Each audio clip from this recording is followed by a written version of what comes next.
Awami Ntambwemere Jamora naende.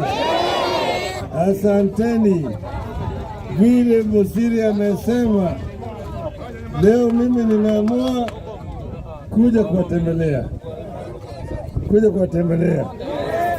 na vile kutoa shukrani kwenu. Juzi nyinyi mlionyesha ujasiri, mkajitokeza kwa wengi kabisa, sio? Mkaitikia wito wetu ya kusema punda imechoka. Punda imechoka.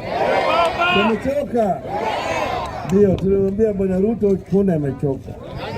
Hii mzigo imekuwa mzito zaidi. Bei ya unga iko juu, bei ya mafuta, bei ya sukari, kila kitu, sio? Ndio Waswahili walisema kibebacho kikivuja nafuu kwa mchukuzi, sivyo?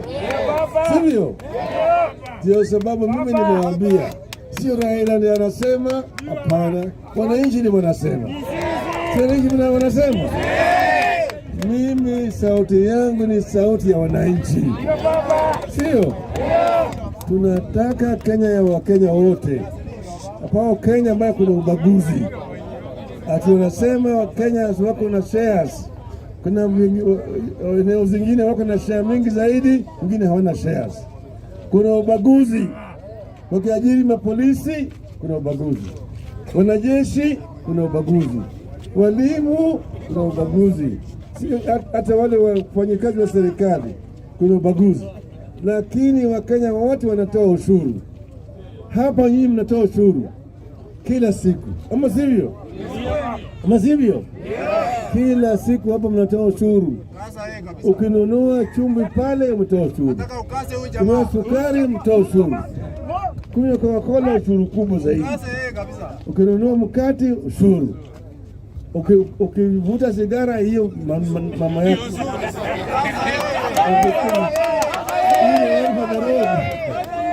hiyo ndani yake kabisa, sio?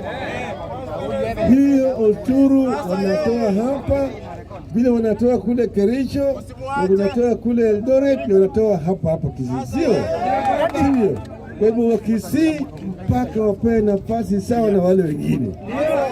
Lakini Bwana Ruto anabagua, anataka kuweka kabila yake peke yake.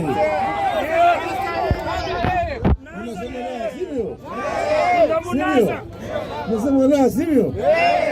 Sasa tumesema wakitaka kuzungumza, nimewapatia timu kuzungumza, lakini wasema siku 30. Siku ngapi? 30. Basi hiyo kipiga namna hii, tutarudi kwa kiwanjani, sawa? Niko tayari. Niko tayari mkono hapa. Bado mkabili, sio? Wakenya msilale, lale, Wakenya msilale, bado mapambano,